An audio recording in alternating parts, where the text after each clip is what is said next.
او دغه شان د مخ د دانې او د سرمن د بعض عیبونه دا ورسره هم د الله په توفیق سره ښه کېږي. نو دا سرکه دا ډېر فایدهمند شی دی چې کله دا پوره بیان دی د شیخ صاحب بیان دی د مخ د دانو علاج په سرکې سره. نو ټولې پوره ورځې مه تاسې هم پوره دا بیان اورئ راځئ. بیا دا سرکه چې ده د دې بېشماره فایدې دي، بېشماره فایدې دي. ورځین اکثر ملګري نه دي خبر. په معده کې دننه پړسوب، جراثیم د دې سره ختمیږي. او دغه شان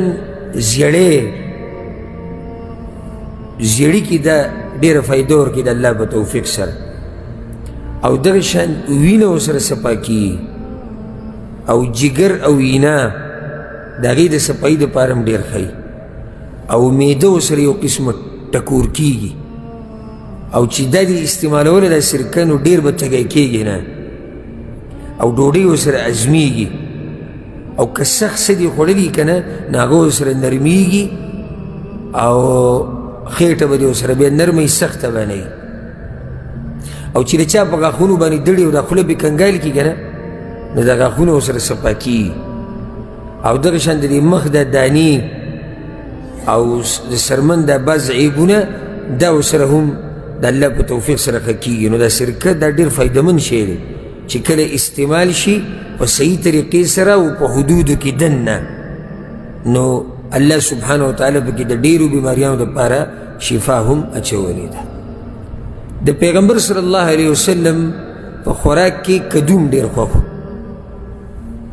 الدبا. دې ته په عربۍ کې الدبا هم وایي، الیقطین ورته هم وایي، القرع ورته هم وایي. څو نومونه یې چا ته یاد دي؟ الدبا، القرع، اليقطين. فانبتنا عليه شجرة من يقطين. چا باندې دا ونه رازرغونه شوې د کدو ده؟ یونس علیه السلام، یونس علیه السلام. نو د پیغمبر صلی الله علیه وسلم کدو خوښ و. اوس دا صحیح ده دې کې دا تفسیر شته چې د کدو اقسام دي. د دبا ځان له یو قسم او یقطین ځان له او قرع ځان له.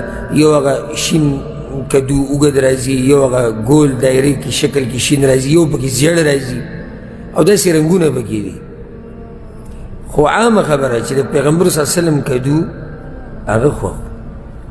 یو حدیث کې راځي انس بن مالک رضی الله عنه وی یو کس پیغمبر صلی الله علیه وسلم لا د روټۍ دعوت وکړو، نو زه ورسره هم لاړم. او دی ولې ځي اکثر د پیغمبر صلی الله علیه وسلم سره خادم یې دی. فقدم الیه قصعة فیها ثرید. نو وی د پیغمبر صلی الله علیه وسلم ته یو لوښی رامخې ته کړو، په هغې کې روټۍ ماته کړې شوې ده په شوروا کې، ثرید. وعلیه دبا، او په هغې له پاسه کدو پروت دی. څومره ښایسته خوراک دی. واقبل على عمله، او دغه سړي څه کار و؟ یا رسول الله تاسو روټۍ خورئ او زه دغه کار دا دی ختم مې کړو. پیغمبر صلی الله علیه وسلم ته صحیح ده. وی ما پیغمبر صلی الله علیه وسلم ډوډۍ ته کېناستو. فجعل النبي صلى الله عليه وسلم يتتبع الدباء من حوالي القصعة.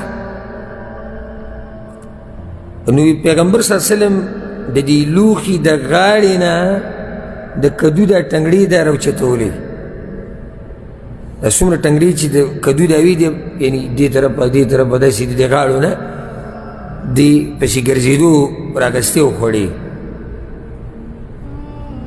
نو چې کله ما ولیدو چې پیغمبر صلی الله علیه وسلم دا کار کوي، نو ما هم شروع کړو.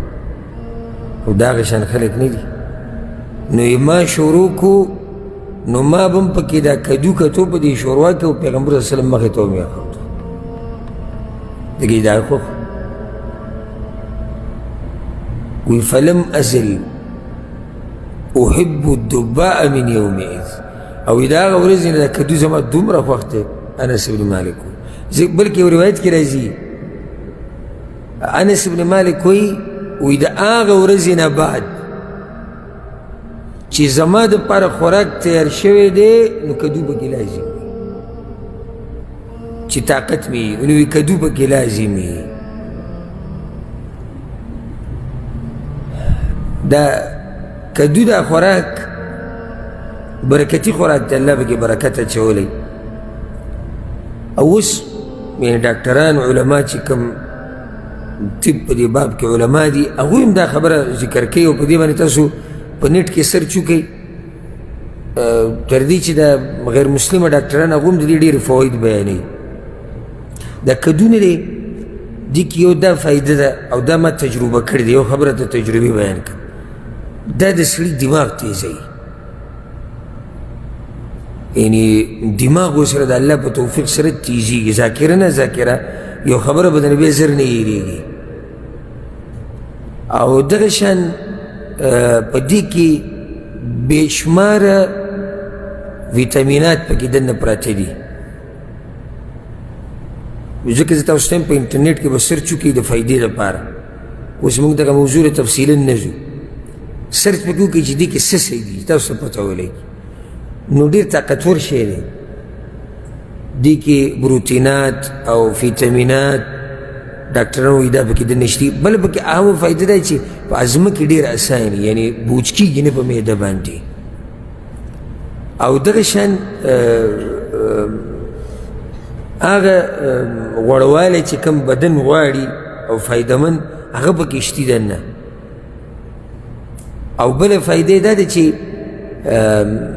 هضمېږي زر او په جسم کې حل کېږي زر نو ځکه د پیغمبر صلی الله علیه وسلم دا خوراک ډېر خوښ خو دلته دا خبره یاده ساتل پکار دي چې لکه بعض مولیان نه ما دا خبره اورېدلې ده او دی خبره په جهل بنا ده چې د دې دپاره اجر بیانوي چې څوک کدو وخوري الله ورته اجر ورکوي او چې څوک دا وخوري نه لکه صحیح ده د پیغمبر صلی الله علیه وسلم خوښ او ته په دې کې تابعداري کې الله دل اجر درکوي خو دې دپاره اجر محدودول دا زمونږ کار نه دی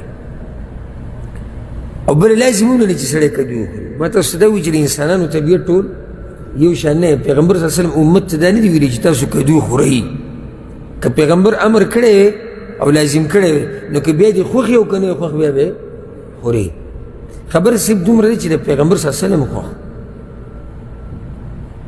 نو چا د پیغمبر سره مینه محبت یې ویره وي زه بلکل د هغه په نقش قدم ته غواړم او زه یم خورم نو انشاءالله په دې نیت به الله اجر ورکوي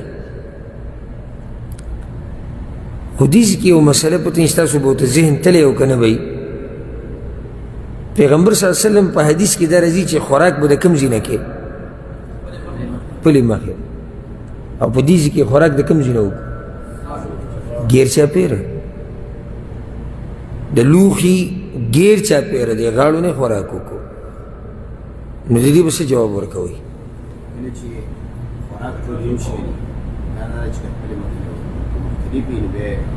نو دا مختلفو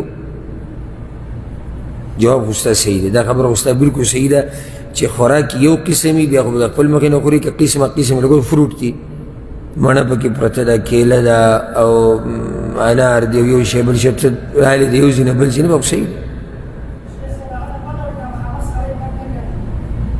بارک الله فیک دی جواب دی یو جواب یې دا دی چې کله دا منه په هغه وخت کې ده چې تا ته پته وي چې د خوا و شا دا خلک په دې راضي کېږي نه او کرکه به کوي خو چې کله تا ته یقیني پته وي چې د خوا و شا دا کسان کرکه نه کوي د دې نه نو بیا دا کار کولی شي او د پیغمبر نه کرکه نه په دې پسې خو صحابه کرام او امتیان د هغه په جوټه پسې به ګرځېدو د هغه ویښته د هغه لاړې په دې خو به هغوی جګړه کول الله اکبر خدا قیمتي بیان د دغه شان بیاناتو لپاره تاسو زموږ سره اوسئ السلام علیکم ورحمت الله